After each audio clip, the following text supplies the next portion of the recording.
I never thought I'd be in this situation. Looking back, I can see the warning signs, but at the time, I was blind to them. It all started with what my husband called a harmless prank. I didn't find it harmless at all.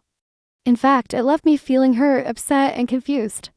I turned to the internet for advice, posting my story on a forum where people share their experiences and ask for judgment on their actions. The responses I received were eye-opening. Many people pointed out red flags in my husband's behavior that I had either overlooked or rationalized. They helped me see that my feelings were valid and that what I was experiencing wasn't normal or acceptable in a healthy relationship. At the time, I was pregnant and vulnerable, which made the situation even more complicated. Just a week after my post, I went into preterm labor. My baby was born at 35 weeks, which was scary and unexpected. I was thrust into motherhood earlier than anticipated, dealing with the challenges of having a premature baby while still grappling with the issues in my marriage. The joy of becoming a mother was overshadowed by the growing unease I felt about my relationship. A week after giving birth, still recovering physically and emotionally, my husband coerced me into having sex. I was nowhere near ready, both physically and mentally, but I felt pressured and unable to refuse. This incident left me feeling violated and more uncertain than ever about my marriage. It was a turning point for me, prompting me to start researching signs of abusive relationships. One day, while my husband was out, I found myself Googling the signs of an abusive marriage. As I read through the list, I felt a chill run down my spine. So many of the signs matched my experiences. It was as if someone had written about my life. I was so engrossed in my reading that I didn't hear my husband return home. When he caught me looking at that webpage, something in him snapped. The man I had married, the father of my child, turned into a monster before my eyes. He flew into a rage, shouting and accusing me of trying to ruin our family. Before I could even explain or defend myself, he struck me. The force of his blow knocked me to the ground, but he didn't stop there. He continued to hit me until I lost consciousness. I woke up in pain, both physical and emotional. My body was bruised and battered, but it was nothing compared to the ache in my heart. As I lay there, listening to my newborn cry in the next room, I knew I had to make a decision. This wasn't just about me anymore, I had a child to protect. It took me a few days to gather my courage and resources. I reached out to a domestic violence hotline, explained my situation, and asked for help. They guided me through the process of filing for divorce and obtaining a restraining order. Today, I took that final step. I filed the paperwork and secured the order that would legally keep my husband away from me and our baby. As I sit here now in a safe place with my child, I can't help but reflect on the journey that brought me here. I think about that first post one made online, seeking advice from strangers. At the time, it seemed like such a small thing, but now I realize it was the first step towards my freedom. Those comments from people I never met gave me the perspective I needed to see my situation clearly. I'm grateful for the kindness of strangers on the internet. They helped me realize that what I was experiencing wasn't normal or acceptable. Their words gave me the strength to question my circumstances and ultimately to leave. Because of them, I can proudly say that I am the woman who left after the first time. I refused to become a statistic, to be trapped in a cycle of abuse. Now, as I look at my baby sleeping peacefully, I know I've made the right decision. It won't be easy being a single mother, but it's far better than raising a child in an abusive home. I vowed to be the best mother I can be, and that journey started with leaving my abuser. I know the road ahead will be challenging. I'll have to navigate co-parenting with my ex-husband, deal with the legal aspects of divorce, and heal from the trauma I've experienced. But I also know that I'm stronger than I ever realized. I've survived the worst, and I'm determined to thrive.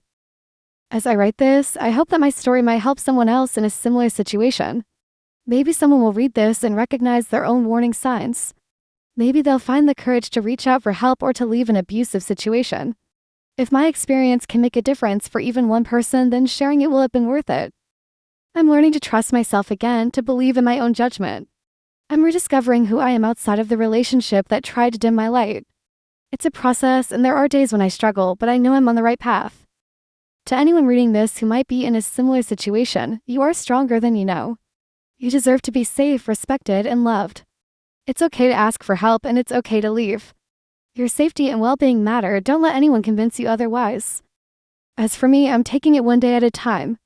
I'm focusing on healing, on being the best mother I can be, and on building a new life for myself and my child. It's not the future I had imagined when I got married, but it's a future full of hope and possibility. And for the first time in a long time, I'm looking forward to what comes next. I never thought I'd be the type of person to end a relationship so abruptly, especially in front of others, but sometimes life throws you curveballs that force you to make quick decisions. My name is Sarah, and I'm a 34-year-old marketing executive living in Chicago. I've always prided myself on being level-headed and rational, but recent events have left me questioning everything I thought I knew about relationships and self-respect. It all started 8 months ago when I met James at a mutual friend's birthday party. He was charming, intelligent, and we hit it off immediately. We began dating casually at first, but after 4 months we decided to make things official. Everything seemed perfect. We met each other's families, hung out with each other's friends, and I honestly thought I had found the one. Last Saturday, James invited me to dinner with his friends, including his best friend from college, Corinne. I was excited to meet her, as James had mentioned her quite a few times, always speaking highly of their friendship. We agreed to meet at a popular Italian restaurant downtown at 7 p.m. When we arrived, James's other friends were already there, to couples who I had met before and genuinely liked. We sat down and James insisted we wait for Corinne before ordering. At first, I didn't mind. I wasn't particularly hungry, and I was enjoying catching up with the others. However, as time passed, I could sense the growing irritation from the rest of the group. Corinne finally arrived at 8:30 p.m., a full hour and a half late. She didn't apologize or even acknowledge her tardiness. Instead, she just nodded a quick hi when James introduced us. I was taken aback by her lack of courtesy, but I tried to give her the benefit of the doubt. Maybe she had a valid reason for being late. As the evening progressed, I noticed Corinne becoming increasingly intoxicated. She was hanging all over James, touching his arm, laughing at everything he said, and generally behaving in a way that made me uncomfortable. I tried to engage her in conversation, hoping to establish some sort of connection, but she seemed uninterested in getting to know me. It wasn't until about halfway through the meal that Corinne finally addressed me directly. Her words caught me completely off guard. She said, "I hope that you aren't like the other girls and get intimidated by our friendship." I was confused and a bit offended. I've never considered myself the jealous type, and I certainly don't get intimidated by other women. Before I could respond, Corinne continued, insisting that she was the reason James and all his exes had broken up. To my shock and disappointment, James chimed in, agreeing with her. When I asked for clarification, James explained that his past girlfriends had become jealous of his friendship with Corinne, and some had even given him ultimatums. He then stated, rather callously, that he would never choose an insecure girl he had known for only 8 months over a friend he'd known for years. As Corinne giggled at James's declaration, I felt a wave of disgust wash over me. I pointed out that it seemed odd that multiple women had issues with their friendship, suggesting that perhaps the problem wasn't with the women, but with their behavior. Corinne's laughter grew louder, and James, in a moment that I can only describe as pathetic, reiterated that if I were to give him an ultimatum regarding Corinne, our relationship would be over. In that moment, I realized that I deserved better than to be caught in this toxic dynamic. I calmly informed James that he needn't worry about any ultimatums because I was removing myself from the equation entirely. I told him I was too old to be playing these games and that I was bowing out of the relationship. Without another word, I stood up, gathered my things, and left the restaurant. As I walked out, I heard James's friends making burn sounds and laughing, which I admit gave me a small sense of satisfaction. Once outside, I took a deep breath, feeling a mix of emotions, anger, disappointment, but also relief and pride in standing up for myself. The next day, I received a barrage of text messages from James. He accused me of being an asshole for breaking up with him without a proper discussion and for embarrassing him in front of his friends. I couldn't help but feel that he was missing the point entirely. His behavior, along with Corinne's, had been disrespectful and hurtful. The fact that he was more concerned about his embarrassment than my feelings only confirmed that I had made the right decision. To my surprise, I also received messages from James's other friends who were present that night. They expressed their support for my actions, saying they thought I had handled the situation well and that they didn't think I was in the wrong at all. Their words were comforting, but they also made me wonder how long James and Corinne's behavior had been a point of contention within their friend group. In the days that followed, I found myself reflecting on the relationship and the red flags I had missed. There had been times when James would cancel our plans at the last minute, citing Corinne needing him for something. I had always brushed it off, not wanting to be the stereotypical jealous girlfriend. Now I realized that my desire to be understanding and cool had led me to ignore my own discomfort and boundaries. I also thought about the concept of opposite-sex friendships. I've always believed that men and women can be platonic friends, and I still do. However, this experience has taught me that there's a difference between a healthy friendship and whatever James and Corinne had. The relationships seemed to thrive on making others feel insecure and excluded, which is not the hallmark of a true friendship. As I processed the breakup, I found myself grateful for the support of my own friends and family. They listened to me vent, offered words of encouragement, and reminded me of my worth. Their support helped me see that I hadn't overreacted or acted hastily.